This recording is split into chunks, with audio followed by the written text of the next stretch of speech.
Welcome everyone, Byron here. Thanks for joining us today. I'm joined by Tara Clapper, who will do a brief introduction by saying she of course is the editor for SEMrush and perhaps more importantly the senior editor for the Greek initiative. We won't be talking about that much today, but maybe another webinar on that or something. Tara, welcome. Hi Byron, thank you so much for having me. Are you Greek? That's my first question for you. I'm not. It's actually the Geek Initiative. It's a geek. So there you go. So it's all about nerd stuff. It's all about women in geek culture. Perfect. All right. That's a perfect mistake. I was in Greece last summer, so maybe that was on my mind. Well, then I'll ask you, are you a geek? Oh, I am. Guess you must. Big time.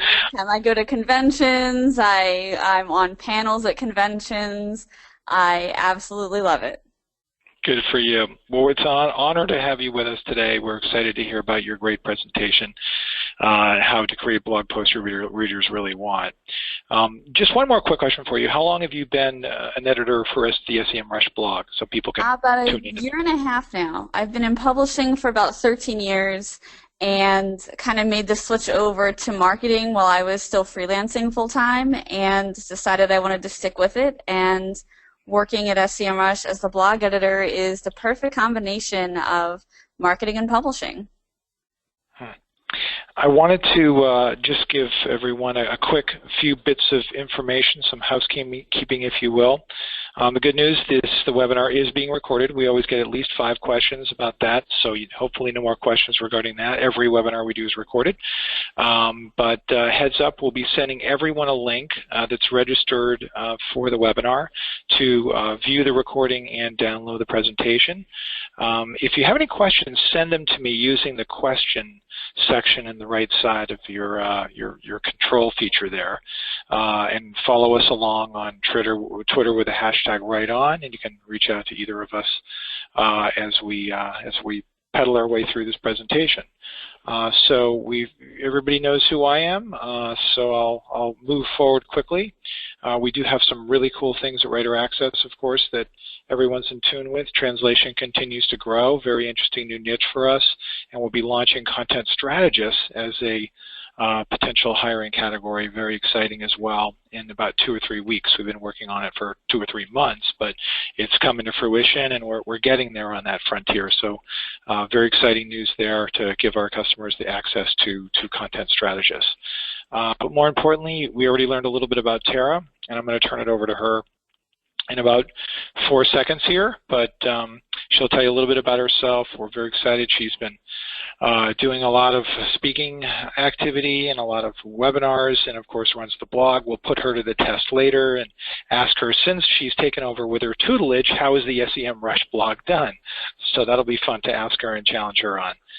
Do stay in touch with me if you have any questions about this webinar, and to view this webinar or any of our webinars, you can go to writeraccess.com/webinar or find a link to our webinar in our resource section. So without further ado, over to you. I'm going to change the presenter here, and off we go. Bang and a bang. Yep. There we go. Tara, take it away. Some sort of drum roll happens now or something?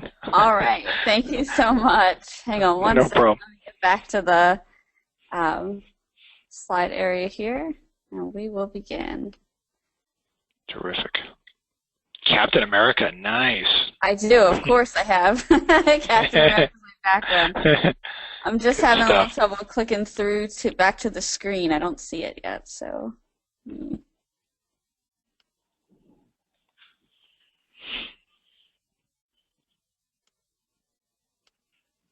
You trying to get to your PowerPoint, or where are you going?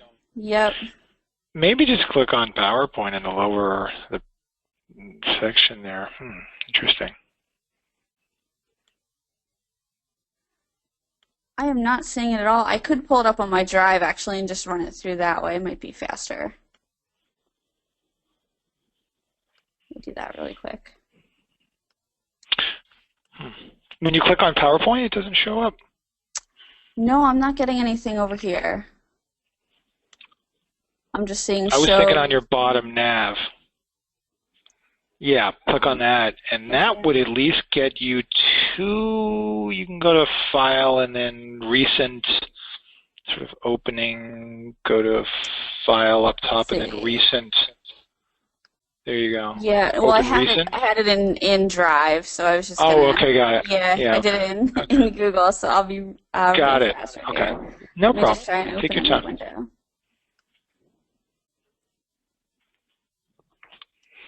I'm going to go register. I'm going to go register the Greek initiative because I think I'm very excited about that.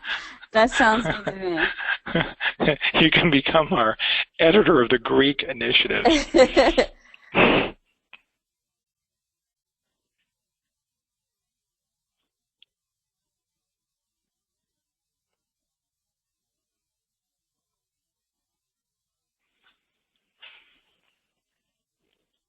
All right, there we go. Fantastic feminism. I like that. Can we view that one instead? That one is not my webinar or my slideshow, but it is something I have read before because of my other blog. Fair enough. All right, so here we go. Now it should be loading. Does that look better? Right on. Yep. All right. Fine. Thank you, everyone, for sticking with us through the delay here. So I want to start out by saying that data can be scary. And I do work at SEMrush, and we are all about data gathering, keyword research, and other information about your competitors and using that to your advantage. However, I still think data can be scary. As I explained earlier, I come from a creative background. So I started out in publishing. I was an English major in college. I'm sure a lot of our listeners probably have a similar background. And but it's scary when you work in marketing, especially to admit that data can be scary. Okay, numbers terrify me. I'm not going to lie.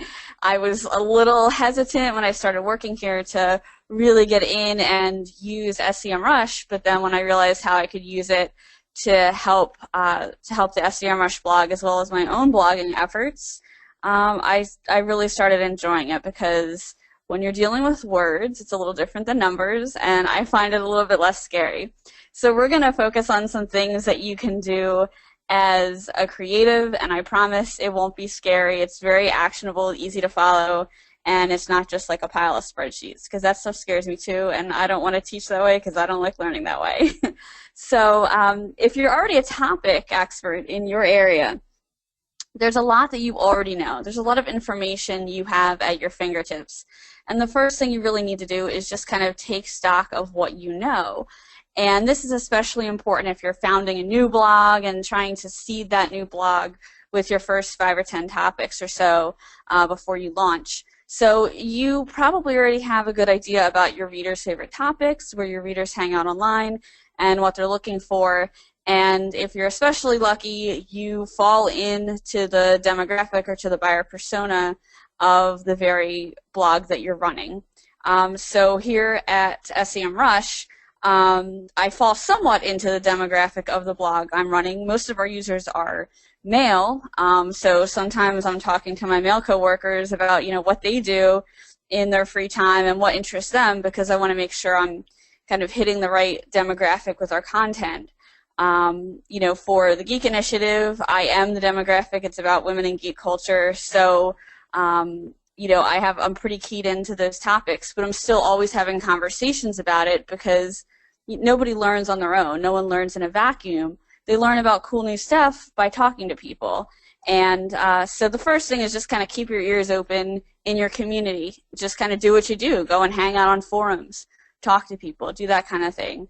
Even though I'm super busy at SEMrush, I definitely still make sure to subscribe to different marketing newsletters and check out different webinars and blog posts and Twitter chats, because I still need to kind of stay aware of those topics. So do invest your time into that. But we're going to get into specifics about how to find subtopics and specific user queries. And this type of content can help your organic SEO, so it can help people find you through searches. It can increase your status as a topic expert because you're presenting new ideas that people need, and you're also improving the reputation of your brand by doing this and showing that you know what you're talking about. So we're going to look at a couple different tools here. The first one is SEMrush, and the second one is AnswerThePublic. And I've made it so that we're just going to use one tool at a time, and we're going to go through a process, I think it's 7 steps, to go ahead and use these tools to do some content strategy research. So we'll take a closer look at how to find topics your readers are looking for. The first big part of it is doing some keyword research, which involves looking at the existing topics on your website and looking at your competitor's website. We are going to then discover ideas using SEMrush and then going into AnswerThePublic. And then we're going to get into a little bit more strategy. Make a plan, how do you create and support this content, and we're going to look at some other avenues for gathering ideas, feedback, and promoting your content.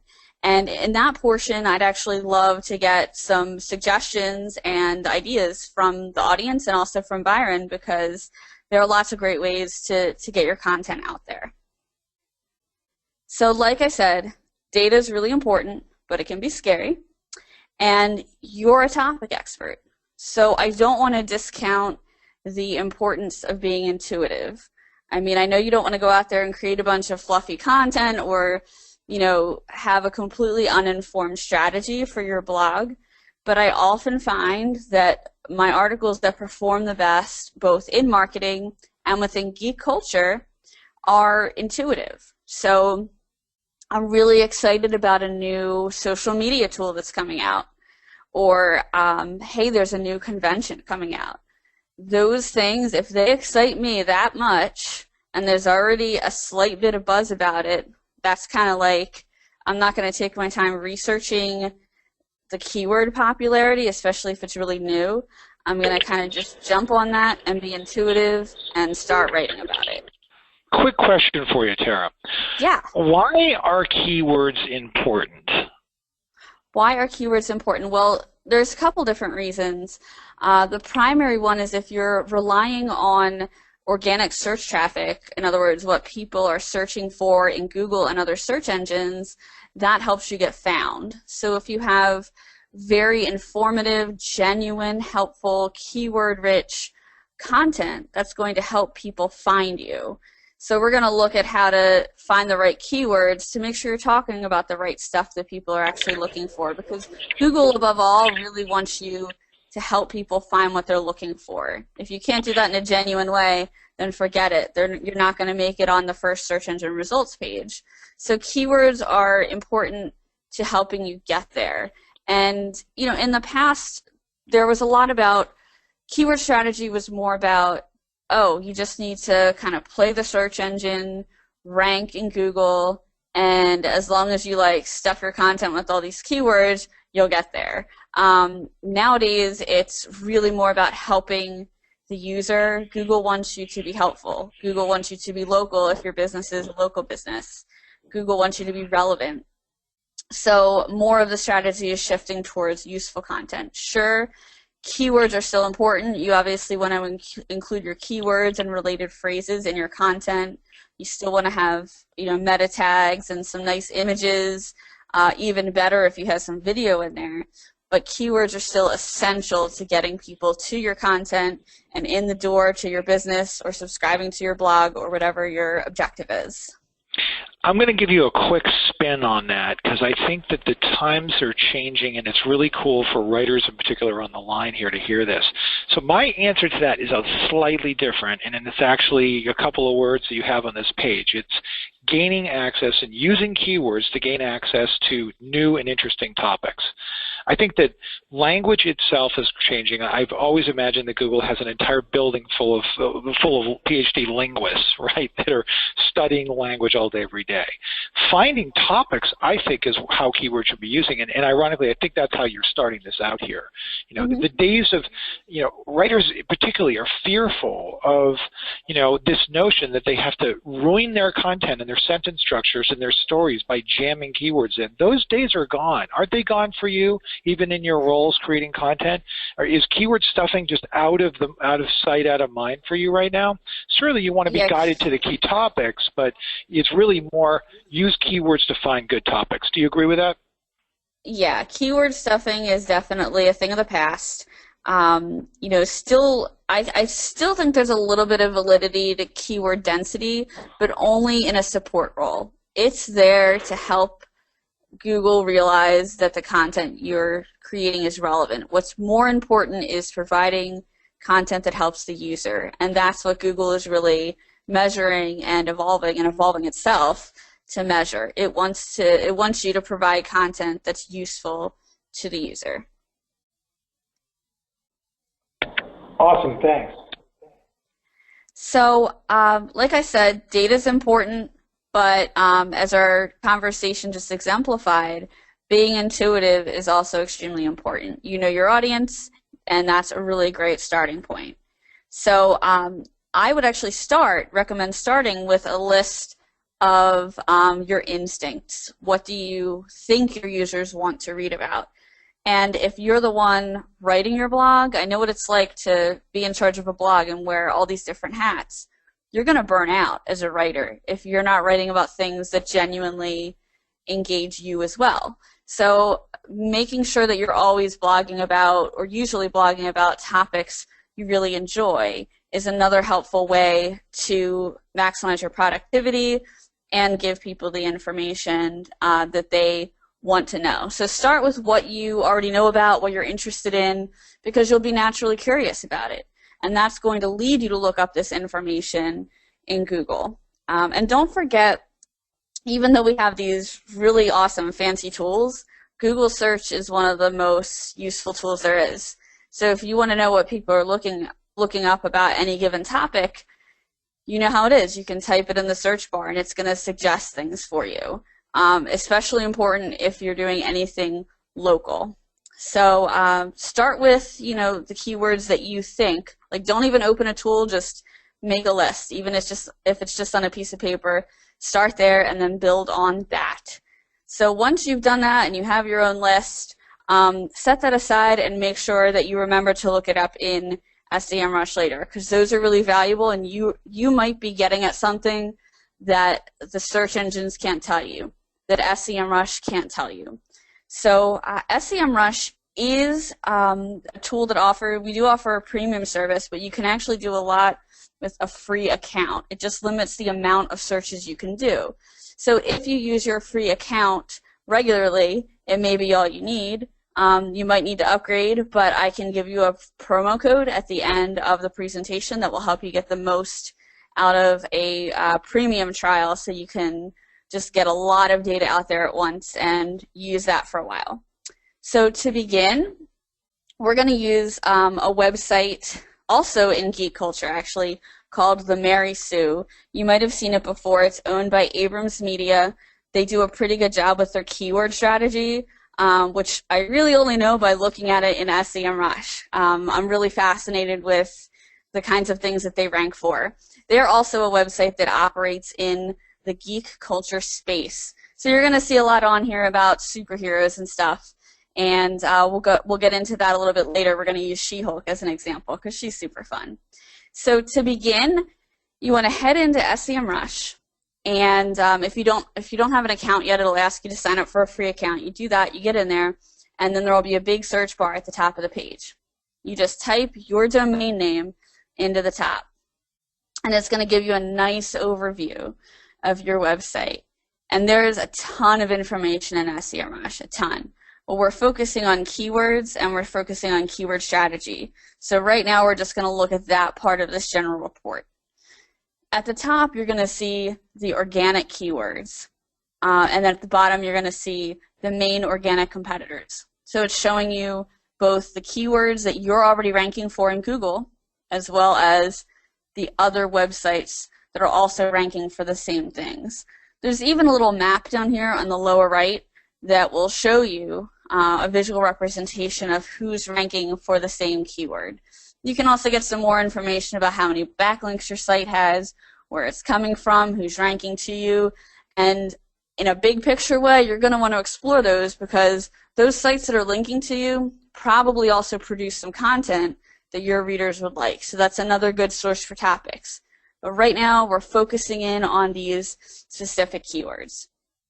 So as you can see, we have this organic keywords list, the Mary Sue is ranking for over 528,000, which is really, really good. They're a pretty successful site. So once you're in there and you click on that organic keywords report, it'll bring you a list, hopefully a very long list, because hopefully you're ranking for a lot of keywords in Google already.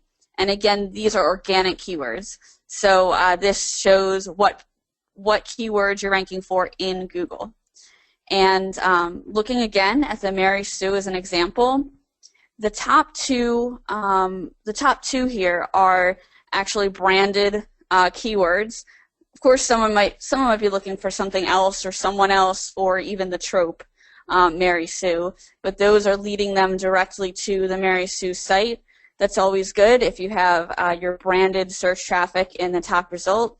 And if you don't have your branded search traffic in there, that's a little reminder of like, oh, hey, maybe I should create some content about my brand, especially if you have an established brand, because people want to know your story. They're going to want to know about you. So you should at least have like an about page that's showing up here on this list. Going down the list, you can see some other keywords here that are not related to the title of the site, and these are mostly characters, and we've also got Ewoks, they're from Star Wars, and these are mostly characters from nerdy comic books, comic book movies, stuff like that. Catwoman, for example, is ranking on there. The Mary Sue, like my own website, is dedicated to a female perspective on geek culture, so it's probably a pretty good indication when they're ranking for popular female comic book and comic book movie characters. That's probably what they want to do. So this shows what you're already ranking for. You've already got these in here. Great. You can make more content about it, or you could look for, some other things, and I'll show you how to do that as well. So then, to find where your competition is ranking, you want to click on that the competitors on your overview report, and that's going to bring you to a list like this, and that's going to show you all of your competitors and exactly what they're ranking for. So if you click on any one of these competitors, which are ranking for similar keywords already, it'll show you what keywords those are ranking for.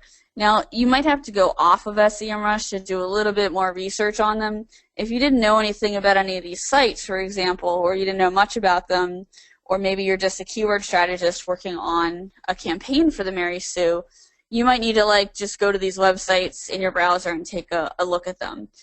Just looking at these, I mean, most of us probably know that DC Comics is a huge comic book publisher. So, of course, if the Mary Sue is ranking for comic book character names, they're going to have some crossover in that regard.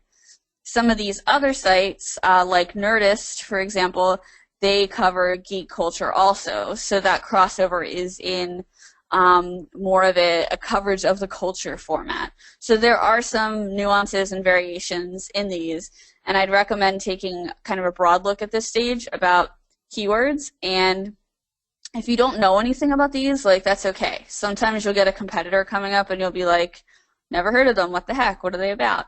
That's okay too, because it's all about discovering keywords, discovering ideas, discovering your competitors, and that'll help you generate more ideas for content. This is sort of like when you go to coffee with a friend and you're talking about something and you're like, oh my gosh, that would make the best blog topic. That would make a great video. This is the same kind of thing, only you really don't need to have a long conversation with somebody to come up with the topics. It's kind of just bringing things to your attention.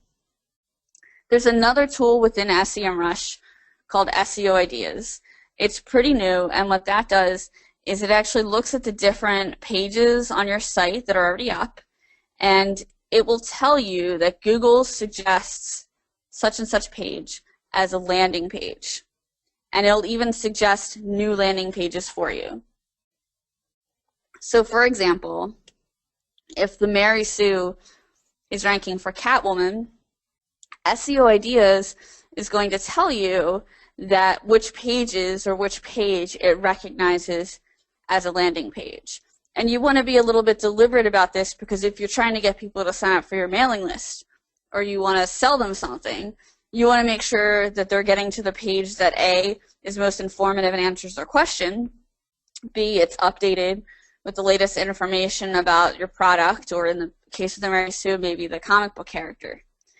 And also, you want to build your site around this content. There's a whole other strategy there, and I've put a link up here to a wonderful article over on Yoast about cornerstone content. It gets into a lot of detail, and landing pages are really important. So on a related note, come back, check that out. So you've done all this stuff in SEMrush. You've got a whole list of keywords that you're already ranking for, things you could rank for. You can even check out the level of competition for a keyword that you haven't explored yet. You can do all that in SEMrush, and you can export the file. Excuse me. Then you want to head over to Answer the Public. And you can find Answer the Public at AnswerThePublic.com. This is a website based in the UK. So when you do your search, if you're located outside of the UK, you may wish to consider changing your country. I always forget to do that, so I end up going back and changing it to the US because I am based in the United States. And then you enter your keyword in, and he'll suggest the content I use. Excuse me.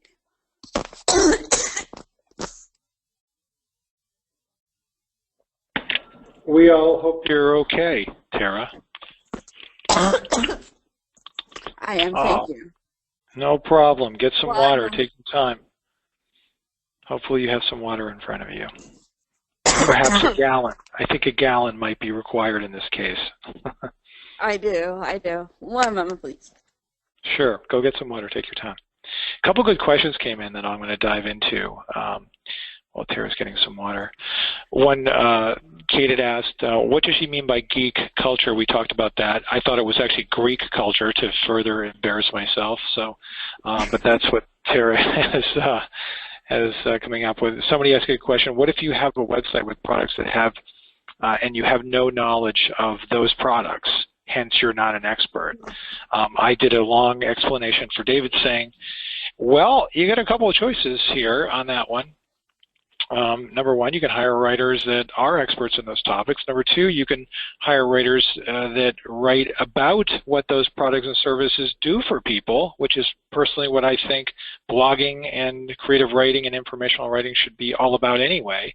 When we focus on our products and services, we're almost immediately dead from the start of it. So food for thought there. Tara, are you back with some hydration in your I am. self? Okay, I'm back over to you. I have Gatorade standing by, so all sorry right, about that. back I'm to having, you. like, No. terrible allergies today. Sorry to hear it. Back to you. Thank you. So you're going to go ahead over to AnswerThePublic.com now that you have your list of keywords. And then you're going to talk to the bald guy. And he'll actually look at you, offer you some sarcastic looks. He's pretty amusing. Check him out. The next step is you want to take the keyword that you're researching that you've already pulled from SEMrush. Then you're going to go ahead and put it into that search box. Make sure you select the correct country and hit Get Questions.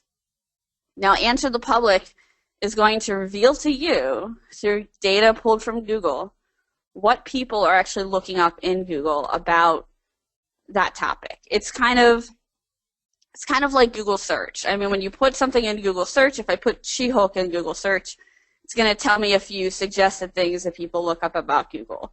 You've all done that before. You've seen the funny memes and the funny things that happen when you look up, facts about She-Hulk or whatever. So in here, it's going to give you that kind of information, but it presents it in a much better way, and it'll save you a lot of time. So what do people want to know about She-Hulk? Because let's say I'm writing an article for the Mary Sue, and I want to know what I should be writing about, regarding She-Hulk. Let's say she's my favorite character. It'll bring up this cool map, and it will, as you can see, each spoke tells you how the question begins. So one thing that I wouldn't have thought about because I'm not an artist, is people want to know how to draw She-Hulk. That's pretty cool. I like She-Hulk, but I'm not an artist, so I would never think to make that topic. That creates a lot of content ideas for me to answer that question. I have friends that are artists, so maybe I could interview them or create a video with them explaining how to go ahead and draw She-Hulk. They're also asking things about the origin of the character. Where did she come from? They're also asking things like, why doesn't she have her own movie? Well, if I was working for Marvel instead of writing something for the Mary Sue, that's extremely valuable because that's telling me what my fans want. Obviously, there are some fans out there that are expecting a She-Hulk movie or wondering why she doesn't have one yet. Maybe they feel disenfranchised because their favorite character isn't on the big screen yet. So that can give some really great insight into what your characters want or into what your readers want from your company, what similar products they're looking for, what similar products they use. There's also a whole big comparison thing you can do in here, which we'll look at in a second. So Answer the Public is all about giving the people what they want. It tells you what they want, and then you can make content answering these questions, which is fantastic.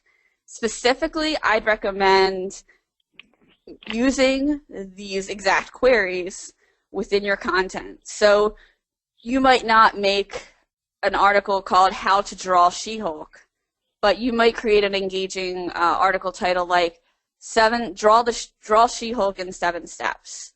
But as like a header within your post, you're going to want to use the exact query that comes up here as long as it's, grammatically acceptable, because that'll get indexed a little bit better. That kind of goes back to what we were talking about before. You don't want to keyword stuff, but you do want to clue Google in to the fact that you're giving people the information they're looking for. And that's an example of how I would do that. So, Tara, a quick question for you. Go ahead. The only thing missing from this that I think is kind of interesting is getting some search popularity data on all of these questions, or data that's being pulled up on Answer the Public. Thoughts on that? What I would do with that's a really, really, really good point. You could take some of these as phrases, as search phrases, go back into SEMrush and look them up as search phrases. And we didn't get into it earlier, but if you looked up She-Hulk in SEMrush, it would also give you some related phrases. It might not give you all these questions, but it would give you some phrases that relate to the characters. So you might get something like Marvel's She-Hulk, and that could clue you into some more content or some more keywords or key phrases to use. Those long tail keywords are often easier to index for than ones like She-Hulk. And these questions, you could also consider long tail keywords because people are looking up these entire questions as search phrases. But you can take the whole question and look it up in SEMrush. And that will generate a lot more content ideas, and SEMrush can deliver information, deliver hard data about the search volume for these keywords. So that is a really excellent question, and if you just keep SEMrush open in your other tab, it's really easy to bounce back and forth and manage that information. How are you using this for blog posts with SEMrush? And if so, have you literally landed on some of these have you used these tags, these phrases in your title tags? Has that become important for you to, obviously probably after you check the search popularity of it, but how literally are you getting with your tags? Yeah, go ahead. It's become a part of my strategy. It hasn't become the bulk of it. I would say that now we have some posts that we create here in-house at SEMrush. About 50% of our content is created by our teams both in our U.S. office and over in St. Petersburg in Russia. And then we do also take a selective amount of guest blog posts. So people do go through a pitch process, but I check their topics using this method. And I do always start in SEMrush and go through it that way. So some of it is intuitive, like, for example, I know at SEMrush that if you're looking to guest blog, reach out to me about this if you know about it. We can't get enough content on Snapchat, right? It's pretty popular. We're already ranking for some really awesome blog posts that we have on the topic. We've only got like 2 or 3 things on there about Snapchat. I'd love to see more about that.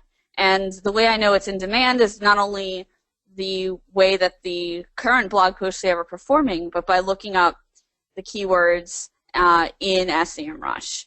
So definitely go back and forth and use both of them to inform your content strategy. And while you can use a free SEMrush account to go ahead and just grab a whole bunch of data at once, which is what I really recommend doing if you're not looking to spend a lot of money on acquiring all this data, it is helpful to have the subscription because you can just constantly search in there for keywords. I have it open in my tab all the time because I use it for the SEMrush blog, and then when I go home and I'm working on my own blog, I do the same thing. And it used to be that I always carried like a notebook of ideas with me. I could never, get enough time to write all the things that interested me. But as time goes on, the internet is just so full of content, and it's like the article's already written. And if I find out about a cool piece of geeky news at noon while I'm like on lunch, then I have to wait till I get home at like 7 to start writing about it, and by then everybody's already covered it. So this kind of using SEMrush and Answer the Public helps me refine those topics and come up with a different angle on a really popular topic. And it's just kind of like your brainstorming partner, using both of these tools together. It's really fantastic. So after you do that, you want to inform this hard data with more data. And the kind of data I'm talking about here is, what are people just chatting about? So regarding She-Hulk again, I went ahead and Googled themarysue.com, and then I looked up She-Hulk to find an article about She-Hulk. And I picked like the third most popular article about her, the third listing in the SERP, and I clicked on it, and instead of really reading through the article, I scrolled down to the comments. And this particular article was about mainly about She-Hulk, but also mentioned some other characters in the Marvel Universe. And I noticed that a lot of the comments focused on other characters. So this is an example, like I wouldn't have even thought to write a post about all these characters together, but that's what people are talking about. That's what they want to know. So if the Mary Sue asked me what kind of content to create surrounding She-Hulk, I could say, hey, check it out. These people are talking about all these other characters. Maybe you could write about that. And what actually ended up happening with Marvel is they came out with the A-Force, which is a team that involves a whole bunch of these characters. Can you imagine if before Marvel came out with the A-Force, with all of these characters on the A-Force, if you already had all this content indexed about this team working together or how they would work together or how they would fight against each other, you're totally ahead of the game. As soon as people start looking it up, bam, they've got your content. So this is also a good way to think ahead. People with superheroes are always writing about, like, Thor versus Hulk and stuff like that. Well, I mean, imagine if you ranked for that, and then the Avengers movie comes out, and hey, guess what? Thor and Hulk, they get into a little scuffle in the movie. It would be great to already rank for that because people are going to start looking for it. So this is another way to do that. Look through at the comments and stuff like that. Don't just limit yourself to comments on existing blog posts. You can look at other forums. You can even look through your own email. Like Google's search feature is great if you're using Gmail. You can look through comments on other sites. You can look at Google News, keep track of Google Trends. You can keep track of all of your favorite topics there. Those things are really time consuming, and that's actually part of the reason I put that at the end of the process. Because when you're really narrowing down your topics, I think that's really the time that you want to do that. If you're looking for like that extra angle, this is kind of the point you want to add that in. And then the last stage after you've refined all these topics is to actually make a plan. You need to really strategize with your content. And even though you might not have created your content yet, especially if you haven't created your content yet, that's the best time to plan. And here at SEMrush, as well as on the Geek Initiative, I use CoSchedule, and I highly recommend it. If you use WordPress, it actually integrates really well with WordPress. So this is an example of CoSchedule. You can plan your content on here. And since it's synced up with WordPress, you can drag and drop your content. So if you move something on this content calendar, it'll actually move it within WordPress if you're synced up, which is really cool. At SEMrush, our team is growing and growing and growing, and this is, as we move forward with an editorial strategy, this is how I've decided to manage everything, because it's a lot of people with their hands in the blog and other channels. So have a strategy, make a plan to create it, and make a plan to promote it. The other thing that CoSchedule does is when you go ahead, it has a plugin for WordPress. So if you're in WordPress and you create your post about She-Hulk for the Mary Sue, at the end, within that post, it'll actually let you create your social media and schedule it. And then that social media will show up on the calendar. It'll even encourage you to not just promote it once, but to promote it in the future, and it'll suggest the best times to do it. It's really, really intuitive. And again, if you're like most bloggers are, most blog owners are, you're wearing a lot of hats. So here at SEMrush, we have a social media manager, which is great. But sometimes I want to promote it on my own channel too, and I'll forget. I put it in CoSchedule, I don't forget. It does it for me. Will CoSchedule publish it out to your personal posts as well, your personal social sphere as well as the company social sphere? Does it allow Absolutely. Yeah. So when you have an account in here on CoSchedule, it'll ask you to put in your social media accounts. And so, for example, at SEMrush, we could have the SEMrush account hooked up to it. But then I, as a user, can also add in my own personal accounts. And what's really cool about it is if you and I are both, in the same CoSchedule calendar, I can set it so that you could maybe post to SEMrush if we're working for the same company, but you wouldn't be able to post it to Irish Tara, which is my Twitter handle. Only I could do that. So you can manage everything just from one dashboard.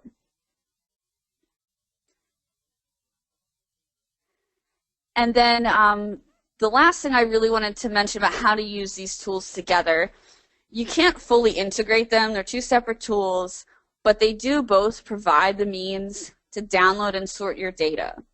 So in SEMrush, you can download your results as a PDF or as an Excel file. The way I use it is I download it as an Excel file, and then I just mark out which ones that I want to further research, and I use that to inform my searches over on Answer the Public. So one example, and this is from Answer the Public, this screenshot here, it let me know that people are looking up She-Hulk versus. So it analyzes language that way, which, Byron, as you mentioned earlier, is really important considering how linguistics work in searching. And here it's giving me a whole list. This is gold right here. It's telling me what people look up, what they want to see.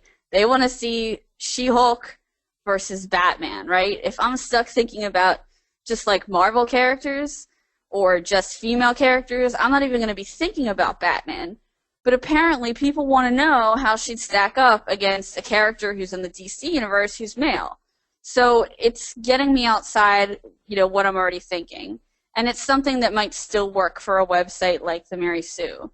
In fact, right here, this is like a whole infographic.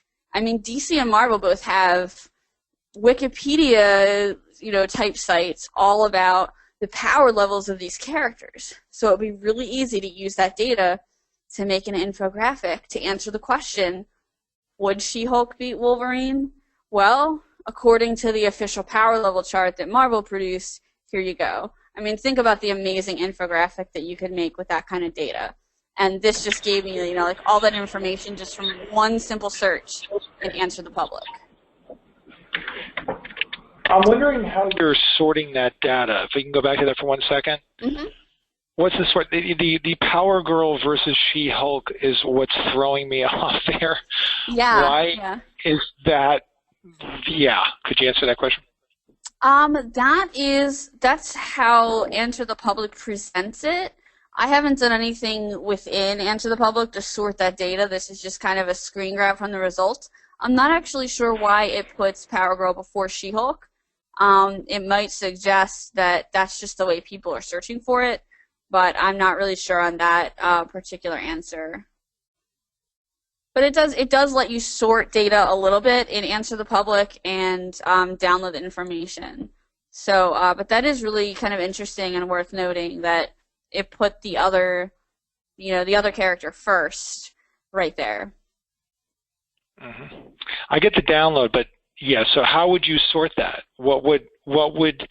So okay, SEMrush has provided a means to download and sort your data, so you're downloading it into Excel, I guess, and there's really not a lot to sort, really. Well, maybe there is. Well, in SEMrush, this might be a bad example. Yeah. Yeah, I mean, this is the example from Answer the Public.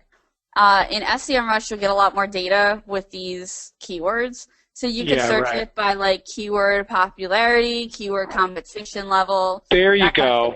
Yeah. Okay. And then I usually recommend, unless you're running like a huge site like Amazon.com or something, I recommend finding those long tail keywords that are gold. And some of those long tail keywords are really phrases, like all of the questions that we found about She-Hulk. What is the origin of She-Hulk? Stuff like that.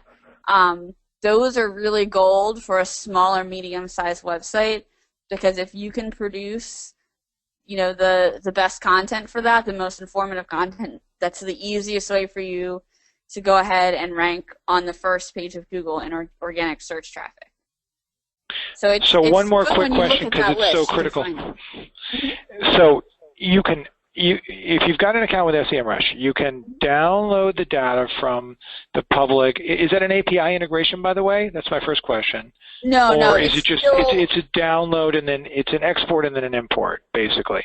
So you're importing the data in, and then SEMrush is going to marry those phrases, whatever they are, with CPC price and search volume and other data to now give you the ability to really find the most popular phrases or questions.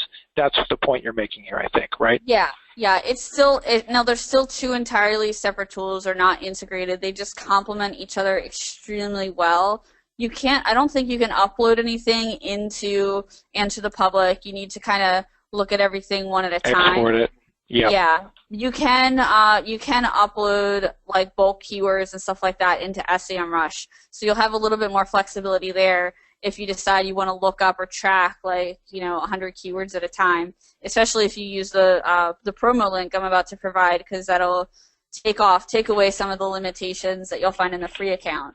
So if you're really looking for some heavy-duty keyword tracking and advanced research, that's the way to go. If you're just like, hey, I like She-Hulk, I want to write a blog post about her today, that's kind of how I was walking everyone through it, just going into SEMrush first to keep it simple. But yeah, you can go back in there and upload your list and track a whole bunch of stuff in there, and it'll show you all of the changes.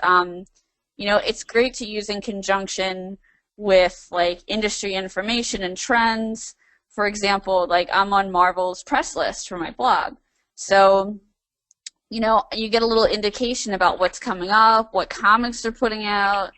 If I know they're putting out all these comics about Captain Marvel, hey, maybe that kind of gives me a heads up that they're making a Captain Marvel movie. That's kind of what happened. They did a lot of stuff with that character, and then they announced she was getting her own film. I have a website about women in geek culture. Obviously, it would be wonderful for me to already have a lot of index content about that character by the time they make the announcement that they're making a movie about Captain Marvel, who may not be the most widely known character. So people are going to be looking up things like, who is Captain Marvel? Who will play Captain Marvel? Hey, awesome. I already have a fan casting on my website where I offer like 10 suggestions for for who should play Captain Marvel. So that's kind of how you can use these tools to stay a step ahead of what people are going to be looking for. And if you don't have a huge website, if you're not on Amazon.com, that's kind of how you have to think about it. But you should know your own subject matter enough to do that.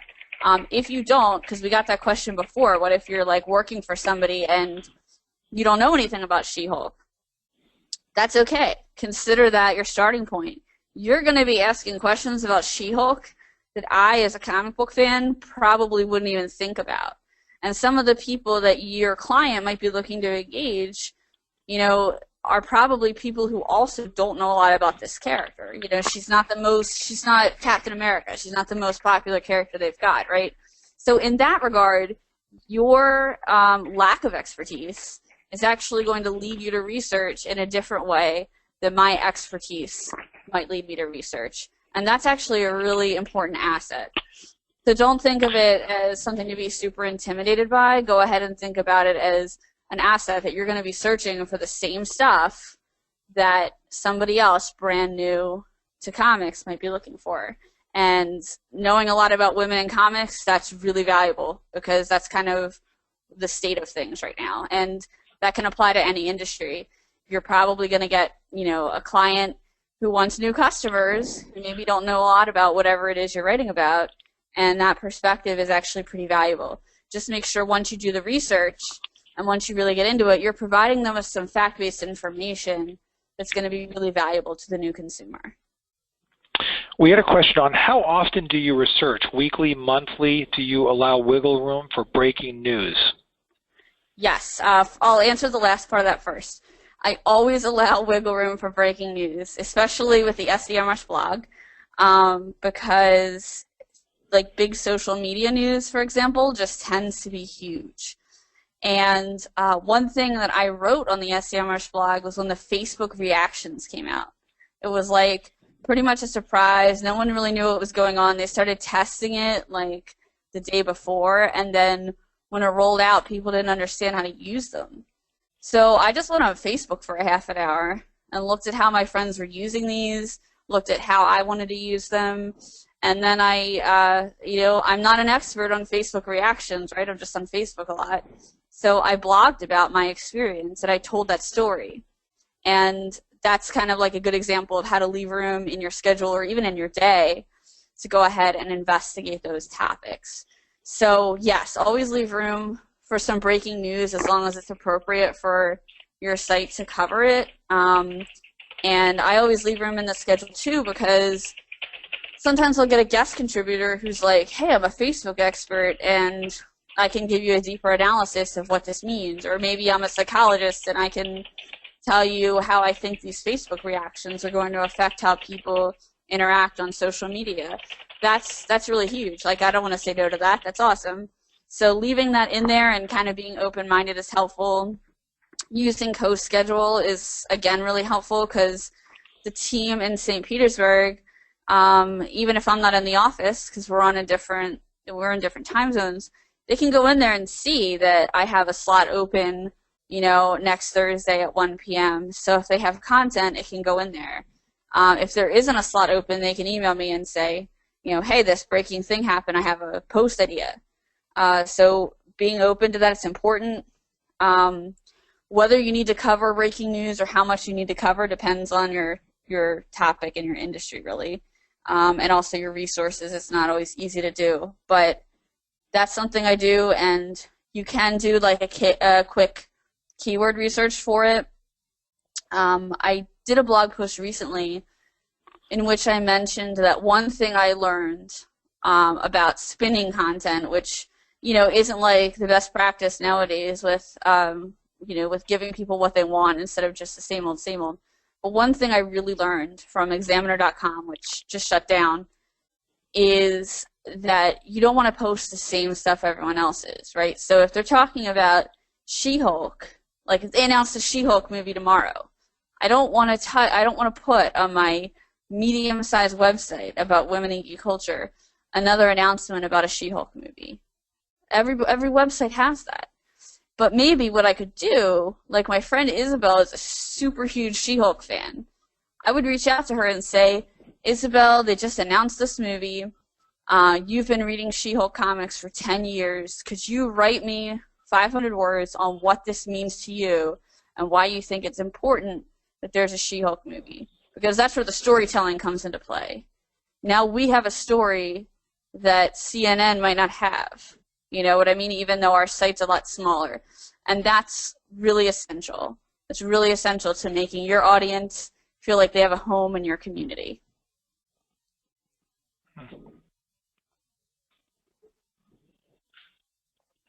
And both of the tools that we're talking about SEMrush has a free version, and Answer the Public is completely free. So you can go ahead and access these tools, but like I said a couple times, you can get a lot more out of SEMrush by using a premium version, especially if you have a much larger site.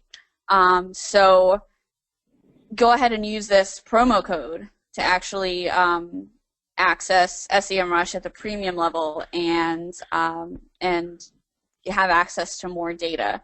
I would recommend if you have a small or medium-sized blog, go in there for the duration of the trial. It's a 2-week trial. Grab as much information as you can and just work with that. You know, your rankings do change all the time. You know, we're always pulling data from Google about how your site ranks. So you are going to want to go in there and check out how you rank regularly and have the reports emailed to you. But definitely take advantage of this promo code so that you can go in there and grab a large amount of data without having to pay the extra for it.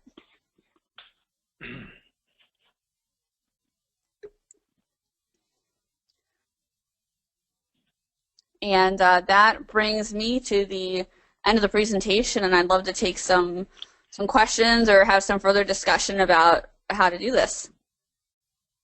Right on. So I'm going to open with a question. Tell me, well, first of all, we have maybe 5-10 minutes tops, so feel free to speed answer these questions. Yes. First one from me. Sorry about that, everybody. I'll get to yours in a second. Tell me a little bit about how you measure the success of a blog post, and are you tracking that success all the way through to the conversion? And how difficult is it for you to find attribution, and does CoSchedule offer anything there? There's like 7 questions that I just asked, but I'll try to be super fast. Yeah, go ahead. Yep. So yes, it is important to track attribution to let people prove your value basically where you work. I'm really lucky with the SEMrush blog in that it's always on the up. Ever since I got here, we've been getting more and more page views. We've been making a lot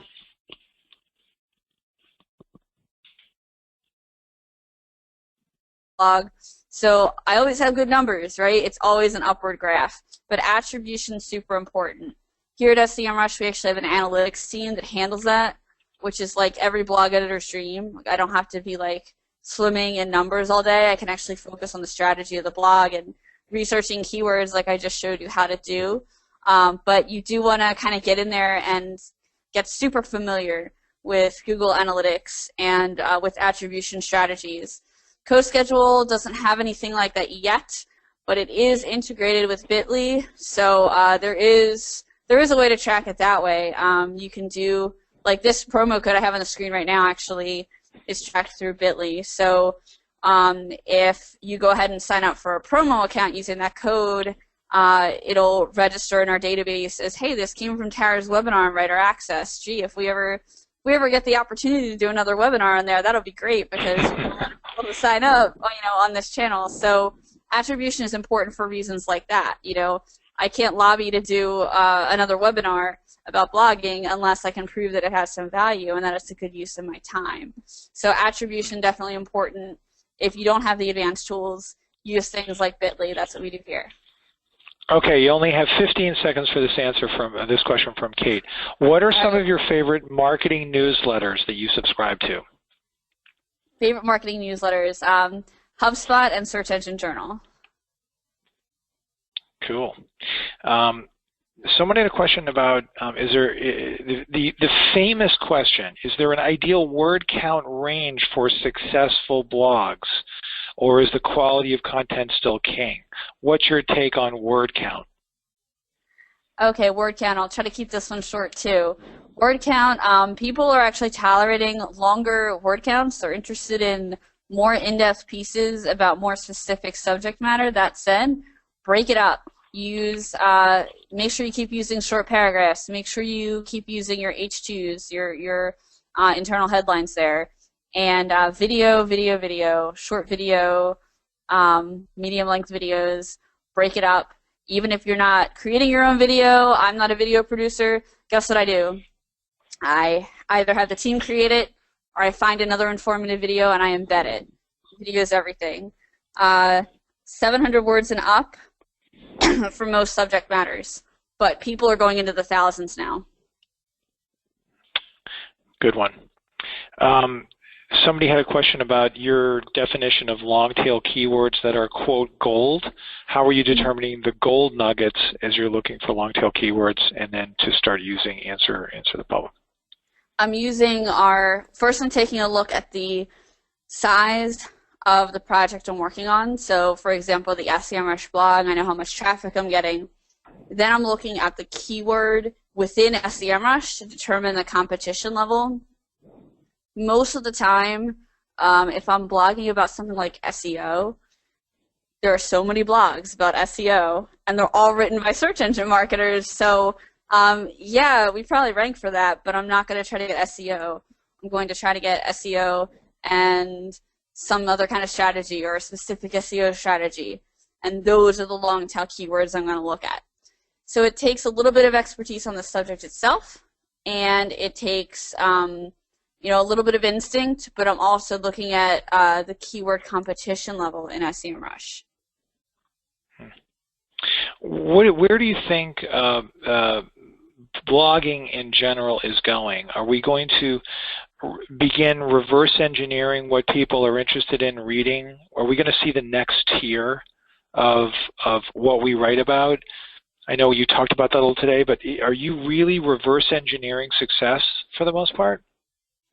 To a degree, I think, and this is probably a little bit of ego, and I'm probably not the only one that feels this way, but I think after really living within a subject for so long, that I do have a degree of knowledge where I can be like, hey, this hasn't been covered yet, this is important, and I'm influencing this field. That is super important in any industry, even if you're not like a huge influencer. Right? I mean, I'm not a huge name or anything like that, but I get that I'm still influencing, 10, 20 people at a time. That's still something, right? So don't let it prevent you from having an opinion that you need to get out there, especially if it's new and different. But you can, there is a bit of reverse engineering going on. There's also a bit more integration with user-generated content when we go to events, marketing events, and also when I go to conventions. We're embedding short videos. We're embedding tweets. We're not only using our content in there, we're embedding stuff that other people are noticing. If you look at how news coverage happens, that's a big part of it. News stations encourage people to use their hashtag to report news. That's a big part of the future. There was such a big uproar about citizen journalism. I mentioned Examiner.com before. It was just like such a big controversial thing. And after all that big controversy, now it's just a matter of how we do things. It's not necessarily citizen journalism and me taking over a whole channel to report, specific local news, but it might be, hey, I'm stuck in traffic, hashtag my local news station. That's just how things are done now. It's real time. There's so much social integration. The other thing that I think about the future of blogging, Facebook is trying to be a dashboard for everything, right? Here at SEMrush, we want to be a dashboard of marketing tools.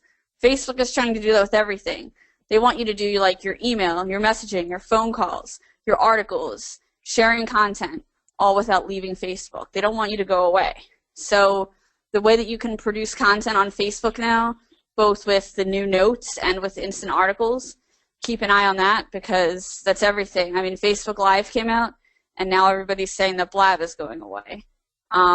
They're just trying to take over everything. So as far as blogging and a publishing platform, you need to integrate Facebook into your actual strategy. Well, we'll close today with a question from Zach. Thanks very much, everyone, for your questions, and you especially, Zach, for this good one. How long does it take to see results from the methodology that you talked about today, namely using long-tail keyword phrases as perhaps your strategy, and then answer the public to find some good questions, and then creating some content around that? What's the time frame to see results? Depending, I know you're not going to want to hear this. It depends. It depends on what you're doing and what your goals are. But the important thing is that you have goals before you start, and that you also have a benchmark for how you're already doing before you start implementing these processes. So I mentioned Snapchat and articles about Snapchat on the SEMrush blog. I know that the articles we have about Snapchat are performing, you know, at X amount of page views, or that maybe they have X amount of conversions into the tool or into our email list or blog subscriber email list.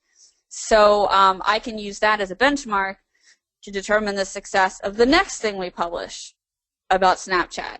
And I can tell you the next thing I want to publish about Snapchat is going to involve long tail keywords, because there's so much about Snapchat, right? Like right now we're ranking highly for how to make money with Snapchat, and I think like how your business can make money with Snapchat. So the next thing I want is another long tail phrase like that, that goes beyond just making money on it, maybe like how to engage your customers on Snapchat. So after you do it for a while, you know what you're looking for, but my benchmark is our #1 SERP position. I want to knock out our own result with something else, or I want to do something related. If I'm already ranking for how to make money on Snapchat and I'm #1 in the result for that, I know that I can probably be #1 for how to create engagement on Snapchat. So you can use your existing success as a measure. In SEMrush, you can also measure yourself against your competitors. So if you know who your competitors are, which you can discover using the tool, you can track them and compare yourself. On social media, you can do the same thing in like Facebook Insights. Facebook Insights are pretty easy to use. So even just if you're just learning how to benchmark in general with the success of content, Facebook is a great way to learn, because you can put your competitors in, and it's just like one page that you look at that shows you versus your competitors. Awesome, great way to learn, free, easy. You probably already have a Facebook page. So start there. You can also go into SEMrush and give it a try there. You mentioned goals. I also wanted to point out that, you know, we need to be realistic about the current performance of the website, and there's so many variables there. You know, you can look at how the site's performing in the search engines for what you've optimized for. You know, Google is so sophisticated. The time on page coming from the actual from a search result is very interesting. About a year ago, I was at a Google presentation here in the Boston area and learned that, you know, Google can't legally use Google Analytics to use that secret information in tracking your website to determine if your website's great or not and if you deserve top listings in the search engines, because that's your private information that Google has. But what Google can do, for example, is you appear, let's say, in the top 3 results at Google, and Google searches, and a user, or, you know, a reader comes into Google, does a search, and bing, they go to your website, and then boom, they go right back to Google to do a search. Google can track the fact that that IP address came back to Google. They were unhappy with the content on that page. Very interesting. From a legal perspective, they can do that.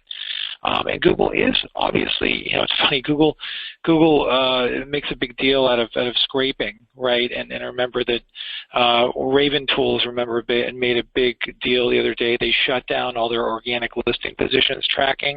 It was a really big moment in the history of the world. You know, Google claiming that we don't want you scraping Google to find information, right, about SERP results, right?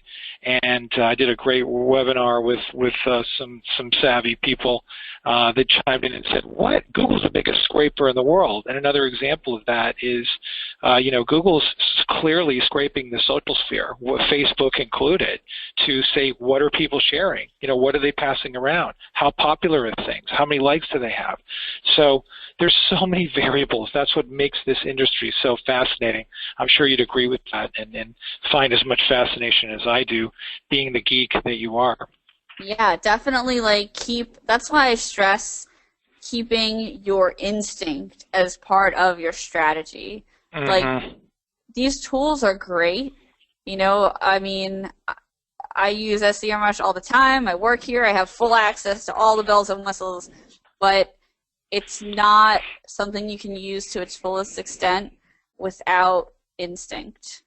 You know, like, it can tell you a lot of wonderful information. It has some intuitive features itself to lead you in the right direction, with what kind of content you should create and what kind of keywords can get you thinking to generate better topics. But at the end of the day, I know what, I have an idea about what's going to interest people on the blog or what makes my blog a little different from someone else's. Search engine journal is amazing. They have much bigger readership than the SEMrush blog. That doesn't mean that I need to be like them. It means that I need to kind of like cover similar topics, but we have our own voice, we have our own direction. And if you don't have your own voice on your blog, and voice is a brand, and that's not reflected in your content, you're still going to lose out. Keyword research can't inform that fully. That's something that takes a really human element. So you really need to kind of step in there and do that part of it yourself. One final question from me, and then we'll let you go, and once again, greatly appreciate it. What are some other tools that you think, keyword research and SEMrush plays well with? Obviously, Answer the Public, but what other hacks might you be able to hint at for the listeners of methodology? The next one I would add is probably BuzzSumo, which is a great way to find influencers.